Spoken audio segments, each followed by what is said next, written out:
बहुत अच्छा लगता था। तो मुझे लगता है कि शायद ये नाम भी तभी कि सपना हूँ, तो उनका सपना मुझे पूरा करना है।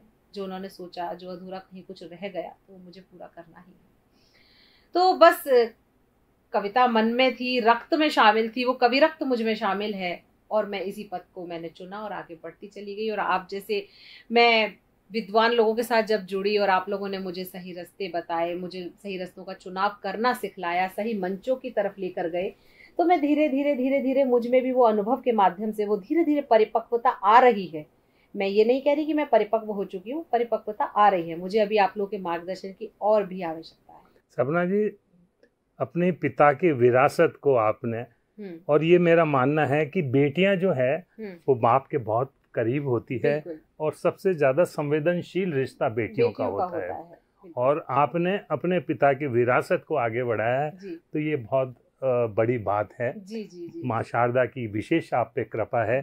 आपकी जो कविताएं हैं, आपके गीत हैं, मुक्तक हैं, दोहे हैं, वो इतने खूबसूरत हैं जितनी आपकी प्रस्तुति है। तो ईश्वर ने सारा सामंजस्य दिया है, आपकी खूबसूरती के साथ साथ आपको ये सब उन्होंने बख्शा है। और आपने भी पूरा इसका मान रखते हुए आज पूरे देश में अपनी संवेदनशील गीतों और विशेष रूप से श्रृंगारित गीतों में सपना सोनी का नाम आज पूरे काव्य पटल पर है, पूरे देश के अच्छे मंचों पर है। तो हम चाहेंगे कि आज की शुरुआत कोई मुक्तक से या कुछ कविता के किसी अपने गीत के किसी बंद से आप ऐसे करें जहां हमें लगे कि पिता की उस विरासत को लेकर आप आगे बढ़ें। बिल्कुल बिल्कुल। मेरा मानना है, मैंने कहीं एक छंद लिखा था कि प्रथम गुरु तो माँ है, दूसरे गुरु पिता है, तीसरे का रोम रोम सांस में प्रवास है। तो बस वहीं से जैसा कि पिताजी की बात आती है, माँ की बात आती है, तो मैं पूरे देश भर में जब कहीं जाती हूँ, मैं बहुत अनभिज्ञ थी यात्राओं से। मुझ में बहुत ज़्यादा वो चतुराइयाँ, वो कौशल नहीं था कि मैं अकेली कहीं यात्रा कर सकूं। पर धीरे धीरे माँ का आशीर्वाद मिला, पिताजी की दुआएं मिली, और मैं आज सक्षम हूँ, उस काम को कर सकती हूँ। अकेली यात्राएं देश भर में करती हूँ, लेकिन उन सबके पीछे माँ का आशीर्वाद है, पिताजी की दुआएं। बिल्कुल। तो वहीं से 4 पंक्तियां पढ़ना चाहती हूँ इस काव्य साधक के इस खूबसूरत से पटल पर कि मेरी माँ लाडली कह कर मुझे जब प्यार देती है, वाह वाह वाह, वो नजरों से मेरी सारी बलाएं तार देती है। मैं बतला नहीं सकती कि क्या महसूस करती हूँ। क्या बात है। वो जब शुभ कामनाओं का मुझे उपहार देती है, वो जब शुभ कामनाओं का मुझे उपहार देती। बहुत हृदय स्पर्शी पंक्तियां सपना जी, बहुत खूब। मेरे पिताजी का बहुत ही चर्चित गीत था। मैं अपने पिताजी के साथ काव्य गोष्ठियों में जाया करती थी, आदरणीय किशोर जी। और वो हर गोष्ठी में वो गीत का फरमाइश लोग किया करते थे, जय जय गणेश, जय जय गणेश, मेरा हिंद देश, मेरा हिंद देश, हम संताने भारत माँ की, राग ना कोई द्वेष, जय जय गणेश, जय जय गणेश। तो बस पिताजी की पंक्ति मैं सिर्फ इतनी पढ़ पाऊंगी, मैं मुझ में इतनी हिम्मत नहीं है और काबिल भी नहीं है कि मैं पिताजी का पूरा गीत पढ़ पाऊं। लेकिन जब पिताजी की कोई पंक्ति पढ़ती हूँ तो 4 पंक्तियां पिताजी को समर्पित करना चाहती हूँ कि तुम्हारी याद आई तो,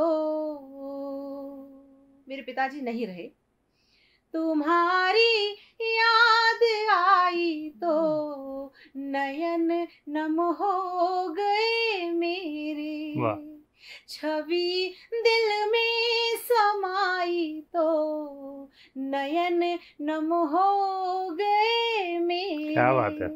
तुम्हारे गीत की 2 पंक्तियां पापा सरे महफिल, वाह वाह, अचानक गुनगुनाई तो नयन नम हो गए मेरे, अचानक अचानक गुनगुनाई तो नयन नम हो गए मेरे। क्या बात है सपना जी, बहुत खूब। और इससे जाहिर होता है हम कितने अपनों के साथ हम अटैच्ड हैं। बिल्कुल। और आज भी उनकी यादें, स्मृतियाँ हमारे मस्तिष्क पटल से अलग नहीं हो पा रही। बिल्कुल बिल्कुल। तो मैं सपना जी चाहूँगा कि जब आपने ये यात्रा शुरू की और विशेष रूप से आपने श्रृंगार, प्रेम, प्रीत, प्यार, मोहब्बत, इनको अपना मुख्य विषय बनाया है, तो निश्चित रूप से जो शाश्वत प्रेम है ये एक सत्य भी है और सृष्टि को भी इसी की आवश्यकता है। आज के दौर में हम देख रहे हैं कि प्रेम से ही सारे मसले हल हो सकते हैं। बिल्कुल हो सकते हैं। तो ये दो तरह के प्रेम होते हैं, हम प्रेम हकीकी और प्रेम मजाजी जो कुछ बोलते हैं इस तरह से। तो आप किस तरह के प्रेम की कविताएं रचती हैं विशेष रूप से? बिल्कुल बिल्कुल। मैं अपने गीतों में, मेरी जो नायिका है वो प्रेम की पराकाष्ठा को प्रदर्शित करती है, प्रेम के उन भावों को प्रदर्शित करती है जो एक नारी बन के बहुत ही कोमल और संवेदनशील भाव होते हैं। और मेरे आराध्य हैं श्री कृष्ण भगवान, क्योंकि मैं प्रेम कविताएं करती हूँ, तो श्री कृष्ण भगवान पर आधारित मेरा एक गीत पूरे देश भर में सुनाती हूँ और बहुत चर्चित होता जा रहा है आप सबके आशीर्वाद से। स्वागत। और मेरा मन है कि आज इस पटल से भी मैं वो गीत आप सबके समक्ष अरे वाह, बहुत बढ़िया। और सबसे बड़ी बात है कि मेरी मौलिक रचना के साथ साथ उसकी धुन भी मौलिक है। और ये मैं मानती हूँ गीत मेरे लिए वहाँ ईश्वर का वरदान है, माँ सरस्वती की देन है कि मैं इस गीत को पढ़ने के साथ साथ लोगों के हृदय तक पहुंचा पा रही हूँ। तो वो गीत पढ़ना चाहती हूँ। तुम मृग बन जाओ कान्हा, तुम मृग बन जाओ कान्हा, मैं कस्तूरी बन जाऊं। तुम ढूंढो सारे जग में, तुम ढूंढो सारे जग में, मैं तुम पर गंध लुटाऊं। तुम मृग बन जाओ कान्हा। बहुत सुंदर, बहुत सुंदर। तुम चाहे मथुरा जाओ या हो जो वृंदावन में, मैं मिलूंगी तुमको तुम्हारे पावन से अंतर मन में। तुम राधा राधा बोलो, मैं कान्हा कान्हा। क्या बात है, क्या बात है, बहुत सुंदर। तुम राधा राधा बोलो, मैं कान्हा कान्हा गाऊं। तुम मृग बन जाओ कान्हा। बहुत सुंदर, बहुत सुंदर। और एक नायिका प्रेम में देखिए किस प्रकार जुड़ी होती है और उसकी क्या क्या अभिलाषाएं होती हैं। वो अपने नायक जैसा हो जाना चाहती है, तब जाके गीत का ये बंद निवेदित करती हूँ कि जिसमें हो रूप तुम्हारा, मैं वो ही मूरत देखूं, नैनों में तुम्हें बसा लूं, मनमोहक सूरत देखूं। फिर मुस्काते अधरों पर, फिर मुस्काते अधरों पर, मैं बन बंसी इतराऊं। फिर मुस्काते अधरों पर, मैं बंसी बन इतराऊं। तुम मृग बन जाओ कान्हा। प्रेम आत्मिक होता है, दैहिक नहीं होता है। प्रेम से रूह महकती है, जिस्म कहीं मायने नहीं रखते हैं। तब जाके गीत का ये बंद कि स्वागत। जो एक छुअन से होता, दिल कहता है होने दो, सपना ये कहती तुमसे, अब सपनों में खोने दो।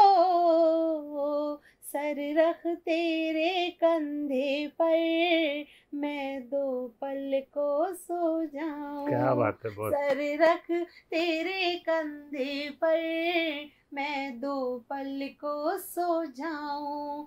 तुम मृग बन जाओ कान्हा। बहुत सुंदर। और विवाह के समय में जो परंपराएं होती हैं, 7 फेरे 7 वचनों का जो एक रस्म होती है, उसमें जो 7 फेरे किसी स्त्री के लिए नहीं होते, ना ही पुरुष के लिए सिर्फ होते हैं, वो दोनों के लिए समांतर रूप से मान्य होते हैं।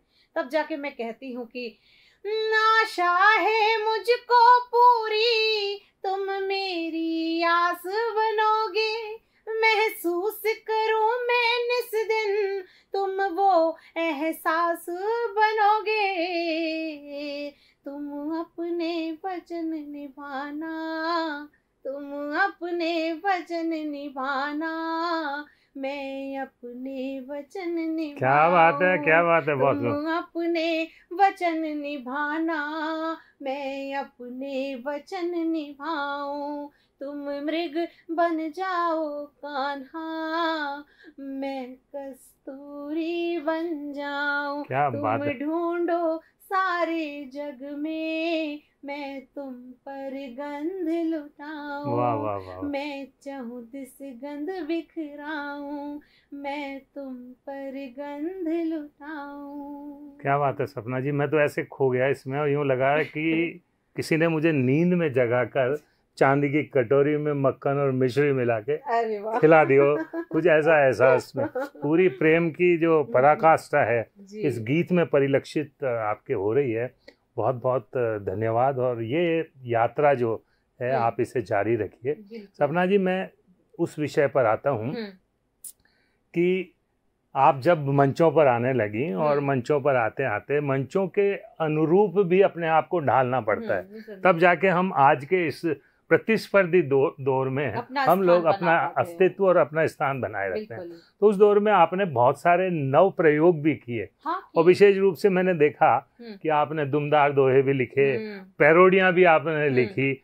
और मुझे याद आता है जी न्यूज़ का एक उसका कार्यक्रम में कवि युद्ध में मैंने आपको देखा है। और देश भर के तमाम चैनलों पर जगह जगह आपने अपनी पैरोडियों, अपने उन समसामयिक कविताओं के माध्यम से अपनी जगह बनाई है। हम चाहेंगे कि कोई एक छोटा सा नमूना हमारे दर्शकों के लिए, श्रोताओं के लिए इस तरह का भी आए कि जहाँ हास्य की भी उसके अंदर इनपुट थोड़ा सा नजर आए। क्या होता है किशोर जी की, देखिए अपने आप को माहौल के हिसाब से ढाल देना ये ज़रूरी होता है, चाहे वो कोई भी परिवेश हो, भला ही हमारा पारिवारिक माहौल ही क्यों ना हो।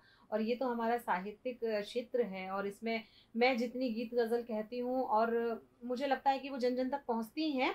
लेकिन आजकल लोग कहीं ना कहीं वो कहते हैं ना एक मनोरंजन ढूंढते हैं।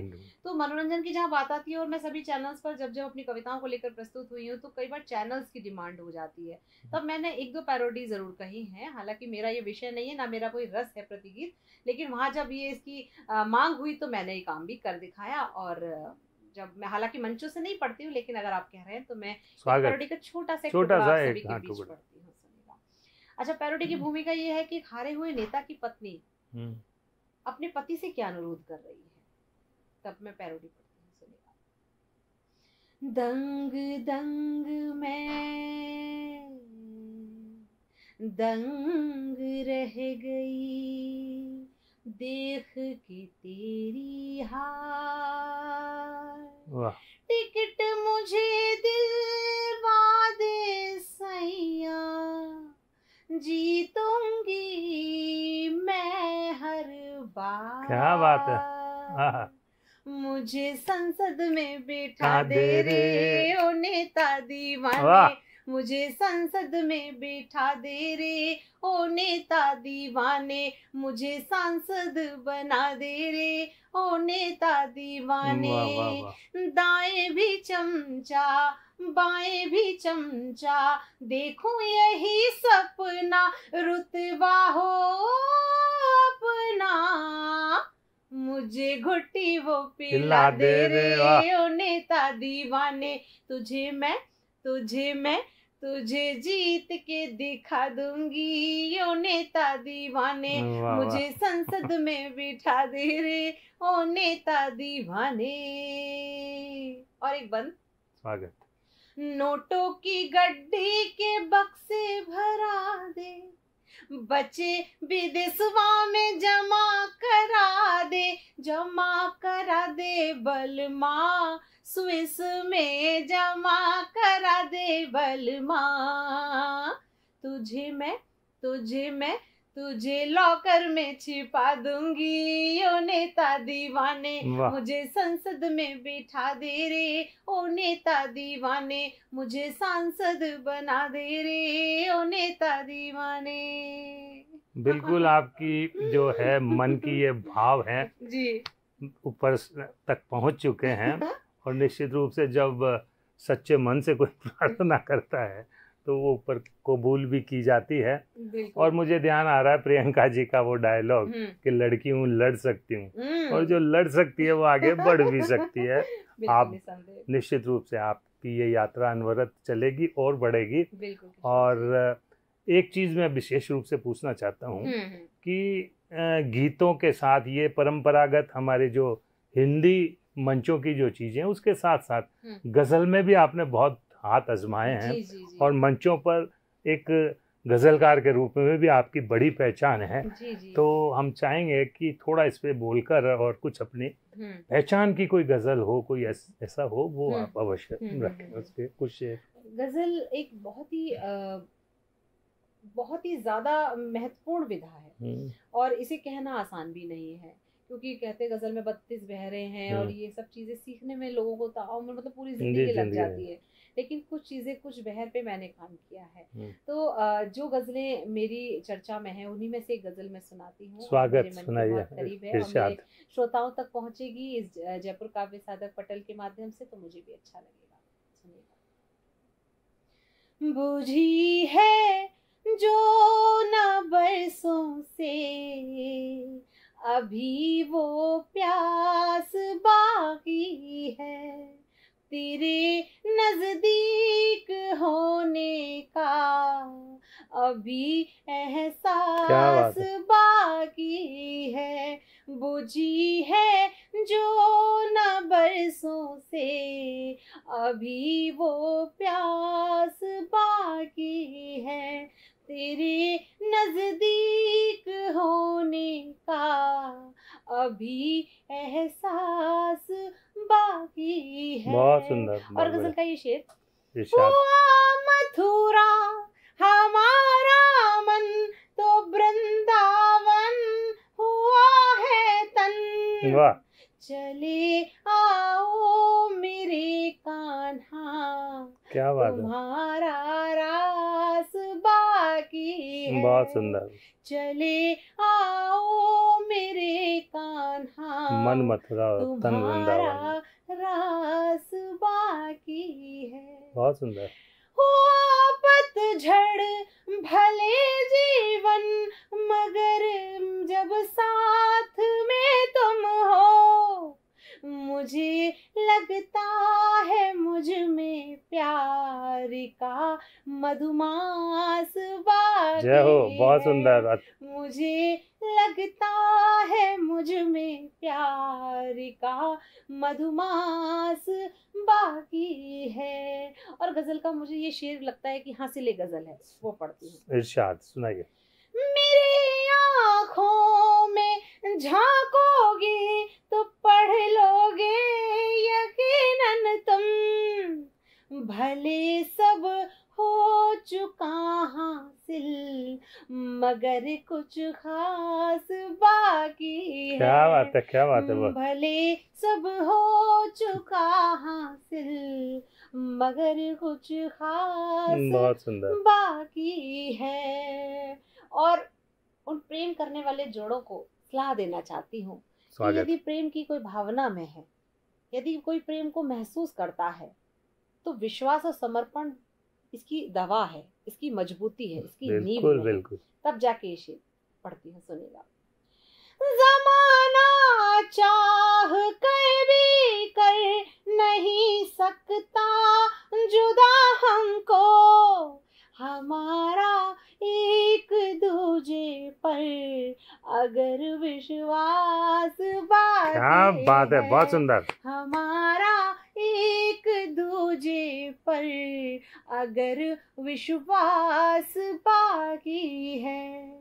और किशोर जी, आप स्वयं इतने अच्छे कवि हैं, आप श्री राधे छंद के माध्यम से पूरे हिंदुस्तान में भर क्या बल्कि मैं कहती हूँ पूरे विश्व भर में जाने जाते हैं। आपके श्री राधे छंद इतने चर्चित हैं और ये अमर टैग, अमर पंक्तियां आपकी श्री राधे छंद के नाम से। कोई पूछता है किशोर पारेख जी वही श्री राधे छंद वाले, तो ये आपकी पहचान का जो छंद हुआ है, मुझे लगता है कि आपको बहुत अच्छा ज्ञान है साहित्य का, आपके पिताजी स्वयं इतने अच्छे कवि हैं।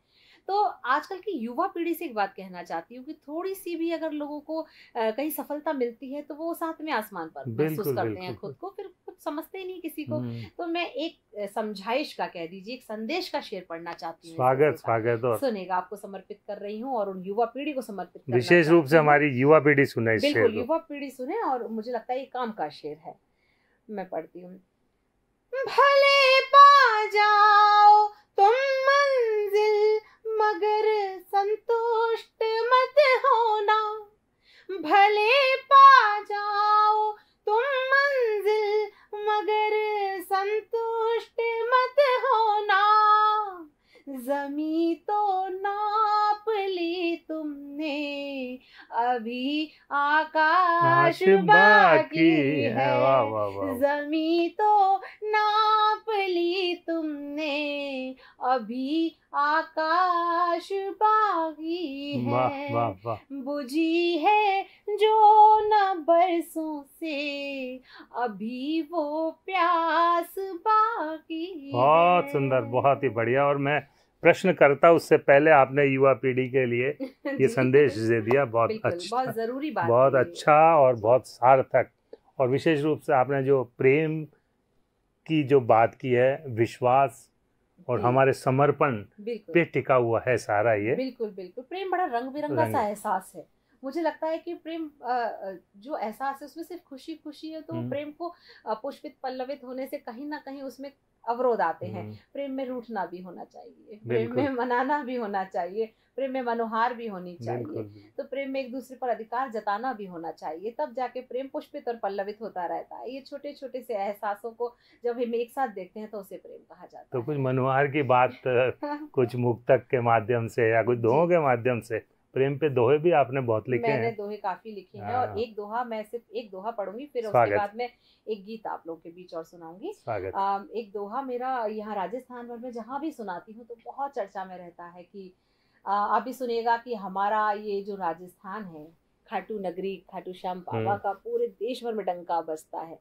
तब जाके मैं ये दोहा पढ़ती हूँ, सुनिएगा कि काया काशी सी बनी,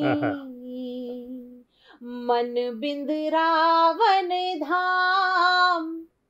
काया काशी सी बणी, मन बिंद रावण धाम। निज नैना में रम गया, खाटुवाड़ा जय श्याम, खाटुवाड़ा श्याम। जय खाटू श्याम की। बहुत सुंदर, बहुत सुंदर। तो ये एक गीत से और आपको जोड़ना चाहती हूँ। आपने ये जो शाश्वत प्रेम के साथ साथ ये जो दूसरा प्रेम है, भगवान के प्रति प्रेम है, उसको भी आपने सामंजस्य करके आज की इस हमारी जो साक्षात्कार कह लो इसको। किशोर जी, मुझे एक दोहा और याद आ रहा है। अरे वाह वाह, सुनाइए। और मुझे लगता है कि वो भी मुझे पढ़ देना चाहिए, कम से कम एक काम अधूरा क्यों करो, जोड़े से तो करो। सुनाइए सुनाइए। स्वागत। राधा की अखियन बसे, मुरलीधर गोपाल। राधा की अखियन बसे, मुरलीधर गोपाल। पगली इस कारण रखे, आंसू सभी संभाल। क्या बात है, क्या बात है। आंसू सभी संभाल। दोहा तो मैं कह रहा हूँ वो छोटे से छोटा चंद है जिसमें बड़ी से बड़ी बात आप समेट के कह सको। रोना भी नहीं चाहती है मेरी राधिका। दोनों बड़े खूबसूरत और बहुत ही शाश्वत दोहे। बहुत आनंद आया। सपना जी, कोई आपका पहचान गीत कुछ ऐसा हो जिसकी वजह से अगर कोई ऐसा व्यक्ति भी सुने कि ये तो सपना सोनी का गीत है और ये मेरे दिल के बहुत करीब है, कुछ ऐसी कोई रचना है? मैं सुनाती हूँ आपको। और मुझे याद है कि मैंने जब काव्य मंचों की शुरुआत की तो मैंने इसी गीत से शुरुआत की। वो गीत मैं पहुंचाना चाहती हूँ लोगों तक, श्रोताओं तक। और नारी के कोमल भावों से निर्मित, संवेदनाओं से भरा ही मेरा गीत। मेरे मन की धरा पर मधुर भाव से चित्र अपना सलोना बना दीजिए। जितनी गजलें कही हैं मेरे वास्ते, उनके कुछ शेर तो गुना दीजिए। मेरे मन की धरा पर मधुर भाव से। बहुत सुंदर। प्रीत की गंध से, भाव अनुबंध से, कथ्य से, शिल्प से, लय पगे छंद से, जो भरा हो समर्पण के मकरंद से, जो भरा हो समर्पण के मकरंद से, वो अमर गीत मुझको बना दीजिए, मेरे मन की धरा पर मधुर भाव से। प्रेम का सहारा जब किसी को मिल जाता है तो वो जीवन में अपने आप को सबसे ज्यादा खुशनसीब समझता है। तब जाके मैं गीत का बंद पढ़ रही हूँ। स्वागत स्वागत। अनकही अनसुनी मेरी जीवन कथा, मन को मथने लगी मेरे मन की व्यथा, आपका प्यार पाकर ये मन कह उठा, आपका प्यार पाकर ये मन कह उठा, दर्द हम जो सहे सब भुला दीजिए, मेरे मन की धरा पर मधुर भाव से। और गीत के अंतिम स्पर्श तक लेकर चलना चाहती हूँ। नारी के वो 16 श्रृंगार में सबसे महत्वपूर्ण जो होता है उसका विवरण, उसका थोड़ी सी चर्चा मैंने एक पंक्ति में की है, सुनिएगा। मैं बनूं कल्पना इस तरह आपकी, जैसे आरोह में लय हो आलाप की। क्या बात है, आपका आरोह में लय हो आलाप की, बहुत सुंदर। आपका प्यार सिंदूर से कम नहीं, आपका प्यार सिंदूर से कम नहीं, मांग को मेरी अब तो सजा दीजिए, मेरे मन की धरा पर मधुर भाव से, चित्र अपना सलोना बना दीजिए, जितनी गजलें कही हैं मेरे वास्ते, उनके कुछ शेर तो गुना दीजिए, मेरे मन की धरा पर मधुर भाव से। बहुत सुंदर सपना जी, आनंद आ गया आज की ये अनायास हुई जो आपसे वार्ता। और मुझे याद आ रहा है कि शुरुआत के जब मंचों पर कम से कम 15-20 मंचों पर हम साथ रहे होंगे, और मैं कभी श्रृंगार नहीं लिखता, क्योंकि मैं जब कुछ लिखने बैठता हूँ तो देश मेरे सामने अक्सर आ जाता है, लेकिन फिर भी हमने आपको देखकर 4 पंक्तियां उस दौर में लिखी थी।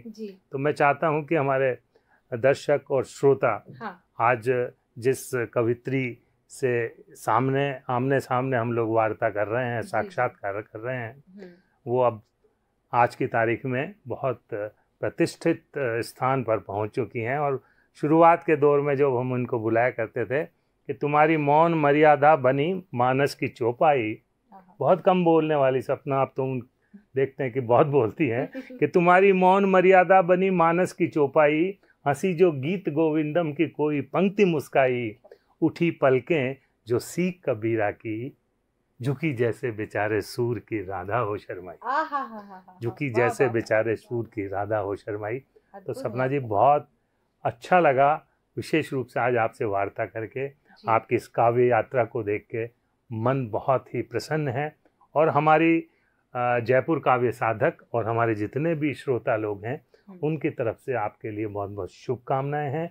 आप और उन्नति के पथ पर आगे बढ़ें और अपनी इस वाणी से, अपने कलाम से, अपने गीतों से इस देश को आप पूरा सरस डुबो दें अपने आवाज़ में, और लोग बाग कह उठें कि वाह वाह सपना, क्या बात है। बहुत अच्छा लगा, और पुनः एक बार आपका अभिनंदन। आज इस हमारे जयपुर काव्य साधक के इस स्टूडियो में आप पधारे, पुनः आते रहिए, यही हम आपसे कामना करते हैं। धन्यवाद, शुक्रिया।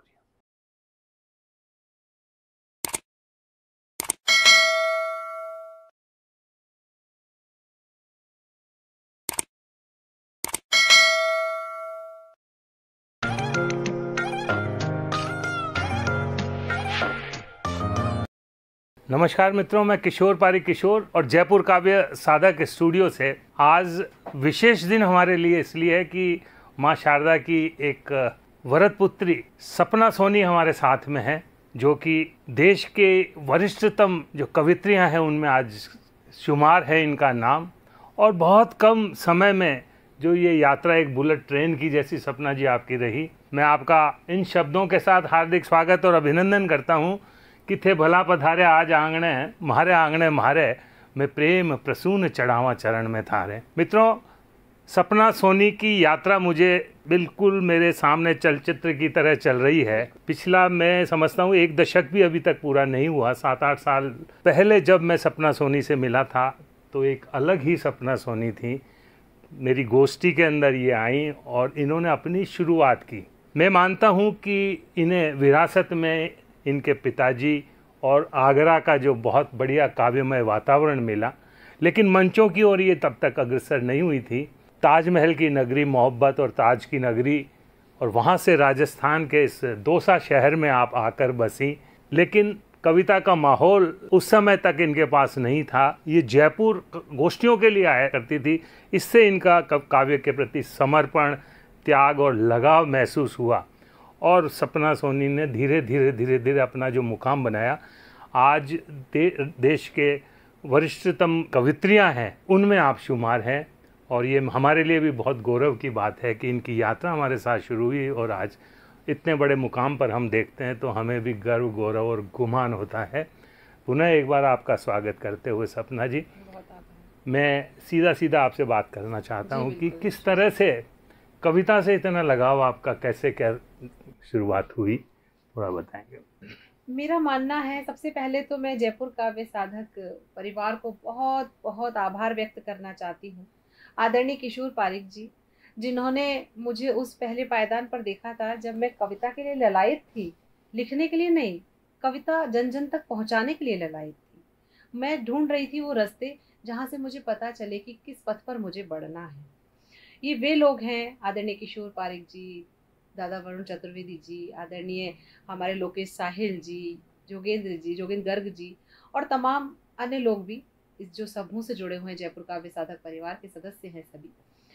मैं जब उस परिवार से जुड़ी तब इन लोगों ने मुझे देखा, सुना, तो मुझ में शायद संभावनाएं कुछ आप लोगों को लगी कि ये कुछ कर सकती हैं, सुना सकती हैं, और मैंने भी इन लोगों का हाथ थाम लिया और मुझे पग पग चलना बढ़ना इन्हीं लोगों के माध्यम से मैं सीख पाई हूँ, सिखाया गया। तो मेरी पहला जो काव्य गोष्ठी जयपुर में यदि किसी साहित्यिक संस्था में हुई तो वो जयपुर काव्य साधक परिवार है। रही कविता का बीज अंकुरित होना, मैं आगरा से हूँ और मेरे पिताजी लेखक थे। तमाम गीत, गजलें, भजन आदि उन्होंने लिखी, रचना की हैं। और हमारी जब भी आँख खोलती थी, वातावरण किशोर जी ऐसा था परिवार का, जब भी सुबह हम उठते थे तो हमारे कानों में पापा के स्वर गूंजा करते थे। क्या बात है। वो आंगन में बैठ करके अपनी कविताओं का वाचन किया करते थे, अपने भजनों का वाचन किया करते थे। बहुत ही ज्यादा साहित्यिक माहौल, साहित्यिक और संगीतमय माहौल मैंने अपने बचपन से देखा है अपने परिवार में। और पिताजी का वही अंश शायद मुझ में है। कहते हैं कुछ अनुवांशिकी, कुछ जीन ऐसे होते हैं। तो हम 4 भाई बहन तो हैं, लेकिन परंतु कविता की तरफ यदि किसी का रुझान है तो वो मैं उनकी एकमात्र पुत्री हूँ। मेरे पिताजी को भी बहुत अच्छा लगता था, तो मुझे लगता है कि शायद ये नाम भी तभी कि सपना हूँ तो उनका सपना मुझे पूरा करना है। जो उन्होंने सोचा, जो अधूरा कहीं कुछ रह गया तो मुझे पूरा करना ही है। तो बस कविता मन में थी, रक्त में शामिल थी, वो कवि रक्त मुझ में शामिल है और मैं इसी पथ को मैंने चुना और आगे बढ़ती चली गई। और आप जैसे मैं